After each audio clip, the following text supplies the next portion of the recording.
मुनिया के पापा, चाय तो पी लो। चाय तैयार है। हाँ, आया अभी।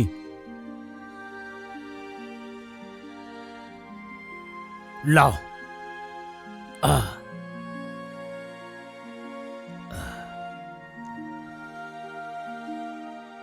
आज मुझे जल्दी जाना है। कल करवा चौथ थी ना, तो आज बहुत सारा सामान मिलने की उम्मीद है, इसलिए बड़ी बड़ी कॉलोनियों में जाऊंगा आज। तो मैं जल्दी जल्दी चाय पी लेता हूँ, फिर निकलता हूँ काम पे।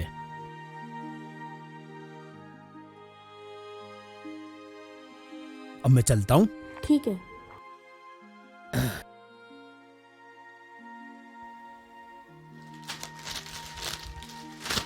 पिताजी पिताजी चीजी के लिए पैसे दे दो। पिताजी पैसे दे दो। पैसे चाहिए?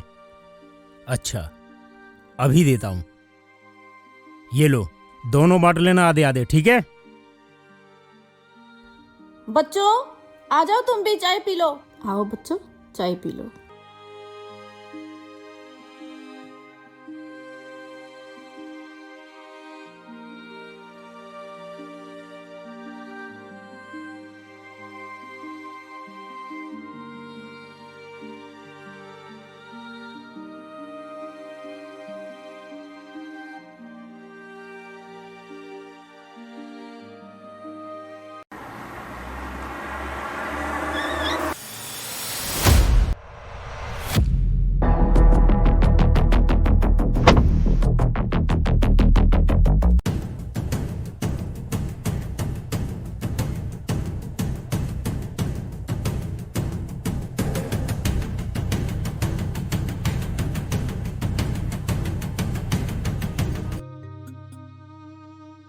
चौधरी साहब, आप?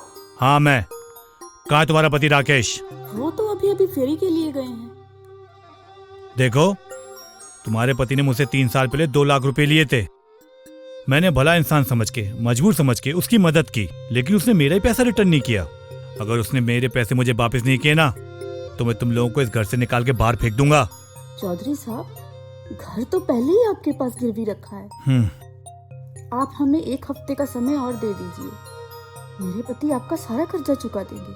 अरे चौधरी साहब, सामान फेंको इनका बाहर, बहुत समय दे दिया, और इन्हें करो बाहर, कब्जा लो मकान पे। नहीं गौतम भाई, ठीक है, मैं तुम्हें 1 हफ्ते की मोहलत और देता हूं। अगर तुम्हारे पति ने 1 हफ्ते मेरे पैसे रिटर्न नहीं किए, तो जानती हूं मैं क्या करूंगा। इस पान की तरह उसे चबा के जमुना के पार फेंकवा दूंगा। बोल देना उसे 1 हफ्ता मतलब 1 हफ्ता। चलो गौतम भाई।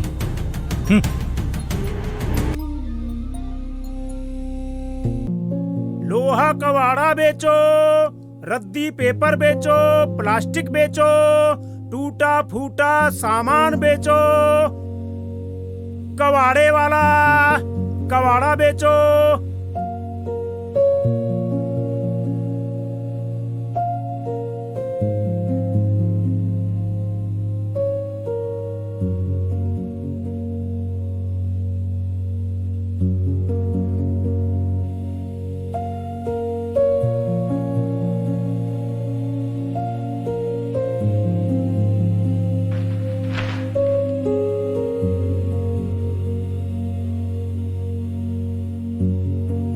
सावित्री, आ गए आप? क्या बात है सावित्री, बड़ी उदास लग रही हो? रहमान चौधरी आया था। अच्छा। पूरे मोहल्ले के आगे धमकी देके गया है कि अगर कर्जे के पैसे 1 हफ्ते में वापस ना किए तो। तुम चिंता मत करो, कुछ दिनों की बात और है, सब इंतजाम हो जाएगा। हम रहमान चौधरी का कर्जा भी उतार देंगे। तुम्हें चिंता करने की कोई जरूरत नहीं।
मेरे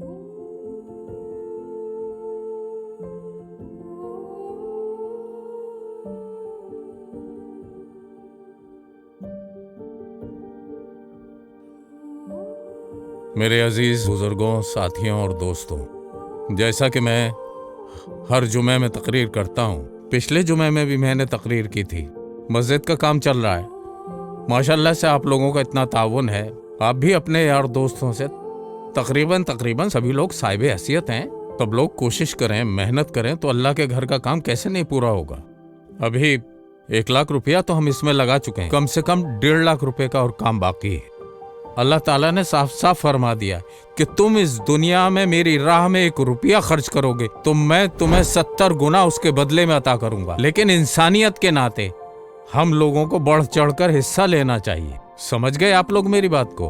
ठीक है, आप सभी लोग ख्याल रखिएगा मेरी बात का।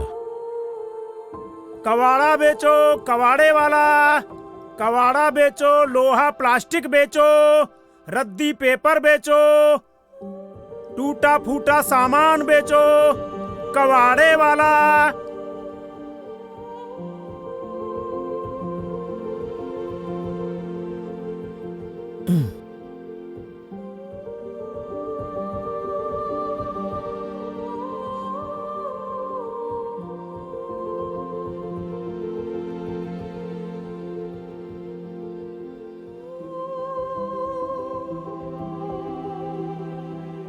अगर मैंने रहमान का कर्जा नहीं चुकाया तो वो मेरे घर का सामान बाहर फेंक देगा। फिर मैं अपने बीवी बच्चों को लेकर कहाँ जाऊंगा? सावित्री को क्या जवाब दूंगा? जल्द से जल्द पैसों का इंतजाम करके रहमान का कर्जा उतारना है और अपने घर को छुड़ाना है।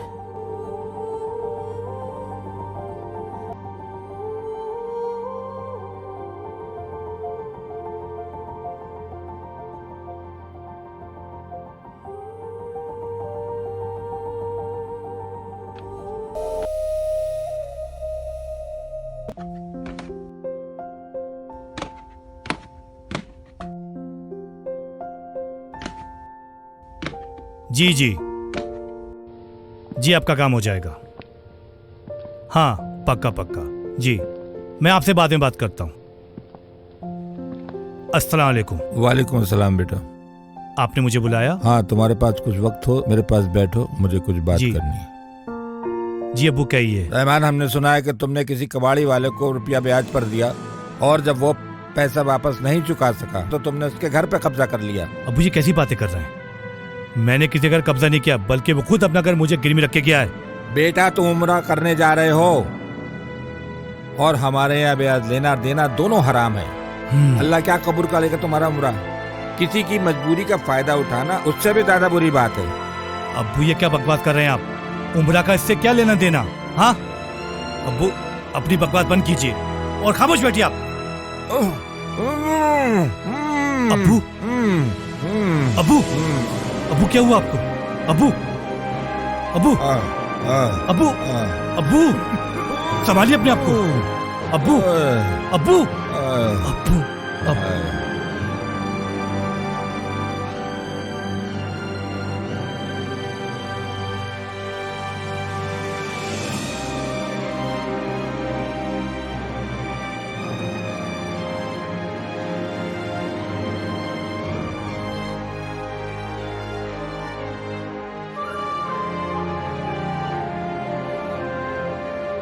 मैंने इंजेक्शन लगा दिया है, थोड़ी देर में आपको आराम मिल जाएगा और ये कुछ दवाई लिख दे रहा हूँ।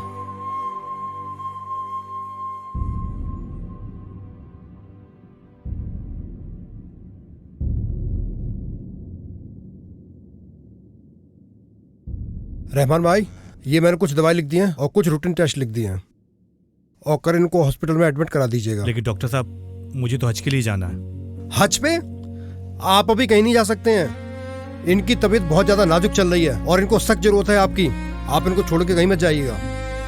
लेकिन मेरा जाना जरूरी है। अरे रहमान भाई, आपने देखा नहीं, इनका बीपी 200 से ज्यादा जा रहा है। आप इनको बिल्कुल छोड़ के नहीं जा सकते हैं। और उस्मान भाई, आप अपना ख्याल रखिएगा। मैं आपको छोड़ दूं? नहीं नहीं, आप इनका ख्याल रखिएगा, मैं चला जाता हूँ। और उस्मान भाई, आप चिंता ना करें, कोई टेंशन ना लिया करें, ठीक है, बीपी बहुत ज्यादा बढ़ रहा है, मैंने इंजेक्शन दे दिया है, आपको जल्दी आराम मिल जाएगा। और रहमान भाई आप ख्याल रखिएगा इनका, ठीक है?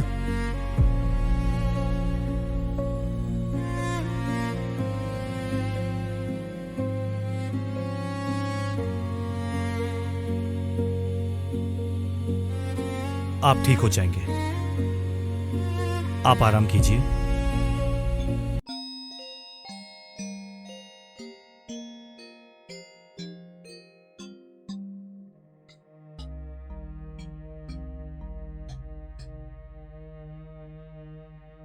क्या ढूंढ रहे हैं आप इतनी देर से?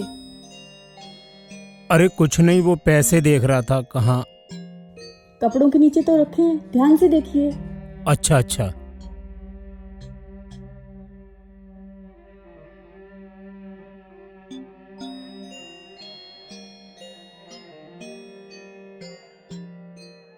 ये पैसे लेके चौधरी को देने जा रहे हैं क्या? नहीं, चौधरी को तो देने नहीं जा रहा मैं। क्यों?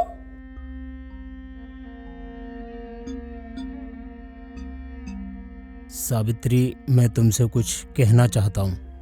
बोलिए। वो मैं सोच रहा हूँ कि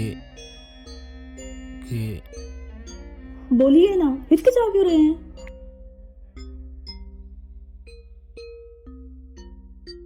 मैं ये कह रहा हूँ कि मैं जो है ये पैसे मस्जिद में दान कर दूं तो? क्या? मस्जिद में? हाँ। पर क्यों? देखो सावित्री, ऐसा है कि मैंने इमाम साहब को लोगों से कहते हुए सुना था कि उनकी मस्जिद की छत टूट गई है, तो वहाँ पानी वानी गिरता है और बड़ी दिक्कत होती है। जो नमाज पढ़ने लोग आते हैं वो परेशान रहते हैं। तो मैंने सोचा कि मैं भी थोड़ा बहुत दान कर देता हूँ, क्योंकि वो सबसे पैसे मांग रहे थे, तो लगता है कि इंतजाम हो नहीं पा रहा है। तो मैं सोच रहा हूँ कि कुछ ये पैसे हैं, मैं उन्हें दे देता हूँ, तो उनकी कुछ मदद हो जाएगी। आपको पता है, हमारा घर चौधरी के पास गिरवी रखा है। ये पैसा हमारी आखिरी उम्मीद है। अगर ये पैसा भी हम मस्जिद में दे देंगे तो रहमान चौधरी का खर्चा हम कहाँ से चुकाएंगे? ये तो तुम ठीक कह रही हो। चौधरी को भी पैसा देना है, लेकिन चौधरी को तो मैं कैसे भी करके हाथ जोड़ के विनती करके उसके पैरों में गिर के और समय मांग लूंगा। लेकिन अगर मस्जिद में उन लोगों के लिए अगर मैं ये मदद नहीं कर पाया तो मुझे भी थोड़ा अंदर से बड़ा वो लगेगा कि मैंने कुछ सोचा उन लोगों के लिए और मैं कुछ भी नहीं कर पाया। तो मस्जिद को देखना उनके धर्म के लोगों का काम है, ये हमारा धर्म नहीं है। ये क्या कह रहे हैं आप? देखो सावित्री, मैं ये धर्म भरम कुछ नहीं जानता। मैं तो जानता हूँ कि इंसानियत से बड़ा कोई धर्म नहीं होता। इंसानियत के नाते हमारा फर्ज है कि हमें उन लोगों की मदद करनी चाहिए। ठीक है, अगर आपने फैसला कर लिया है तो जैसा आपको ठीक लगे वैसा कर लो।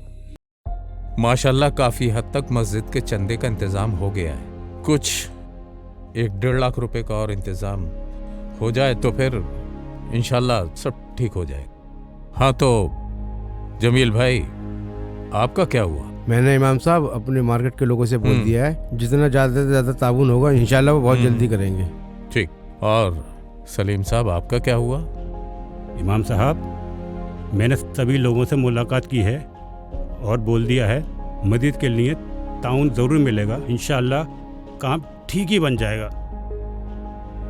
और कुरैशी साहब, आपकी कोशिश कहाँ तक पहुँची? इमाम साहब, हम सब कोशिश करें, इंशाल्लाह पैसे का इंतजाम हो जाएगा। चलिए, आप लोगों की इसी तरह से मेहनत और काविश रही तो बहुत जल्दी इंशाल्लाह मस्जिद की तामीर का काम पूरा हो। कोशिश करते रहिए, कोशिश में कमी नहीं होनी चाहिए।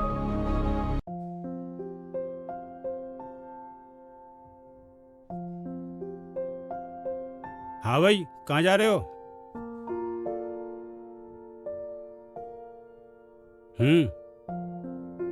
वो मौलाना साहब से मिलना। मौलाना साहब से? मौलाना साहब आगे वो मशवरे में बैठे हुए चौक में, हम भी वहीं जा रहे हैं, आप चलिए। इमाम साहब, आपसे कोई मुलाकात करने के लिए आया है। अच्छा अच्छा जी ठीक है, बुला लीजिए। आइए भाई।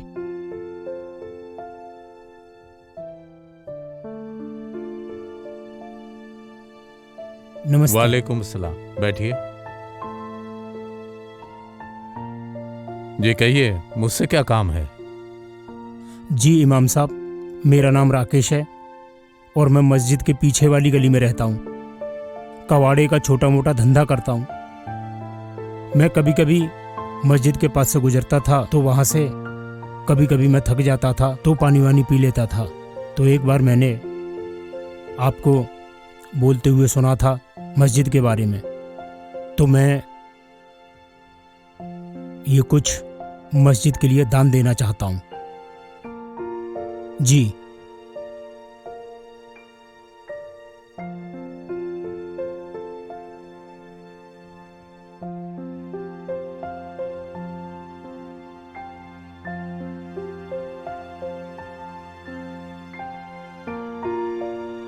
राकेश जी, मैं आपके जज्बे की कदर करता हूं, लेकिन मैं आपका यह पैसा नहीं ले सकता। इमाम साहब, आप मेरा पैसा इसलिए नहीं लेना चाहते कि मैं आपके मजहब का नहीं हूं? अरे नहीं नहीं, इसमें किसी जाति, धर्म और मजहब का कोई ताल्लुक। यूं समझ लीजिए कि अल्लाह अपने घर की तामीर का काम खुद करवाता है, इसलिए उसने मस्जिद की तामीर के लिए अपने एक बंदे को भेज दिया है। उन्होंने आके उस काम में अपना ताउन दे दिया है।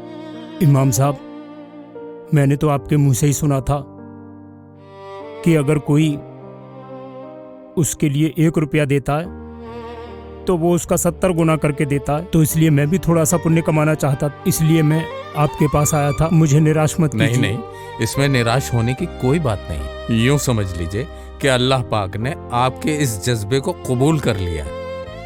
उसने दूसरे रास्ते से अपने घर की मदद करा दी और आपके इस जज्बे को कबूल कर लिया है। नमस्ते इमाम साहब। अल्लाह हाफ़िज़।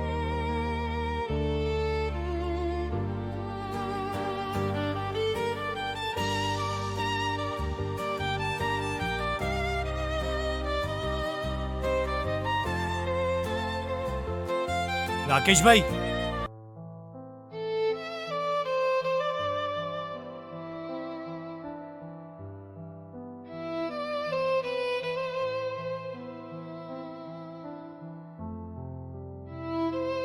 नमस्ते रहमान भाई। रहमान भाई, बस थोड़े दिनों की मोहलत और दे दीजिए, मैं आपकी पाई पाई चुका दूंगा। राकेश भाई कैसी बातें कर रहे हैं आप माफी मत मांगिए। आप माफी मांगकर मुझे शर्मिंदा कर रहे हैं। माफी तो मुझे आपसे मांगनी चाहिए। जाने अनजाने में मैंने आप लोगों का दिल दुखाया, मुझसे बहुत बड़ी गलती हो गई। मैं एक बहुत बड़ा गुनाह करना चाह रहा था। ये लीजिए, ये आपके मकान के कागज हैं। आज से मकान आपका ही है और मेरा जो आप पे कर्जा था वो मैंने माफ किया। वैसे भी मेरा हिसाब बराबर हो गया क्योंकि पिछले 2 साल से आपका मकान मेरे पास था। तो हो सके तो राकेश भाई मुझे माफ कर देना। मैंने आपका बहुत दिल दुखाया और भाभी जी आप भी मुझे माफ कर देना। मैंने सारा कर्जा माफ किया, मुझे माफ कर देना। बहुत बहुत धन्यवाद।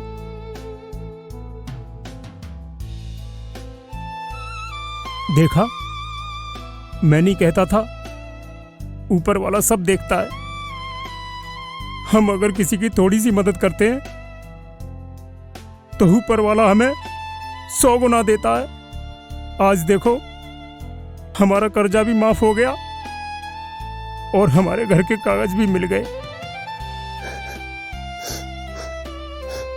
आप सही कहते थे, ऊपर वाला सबकी सुनता है।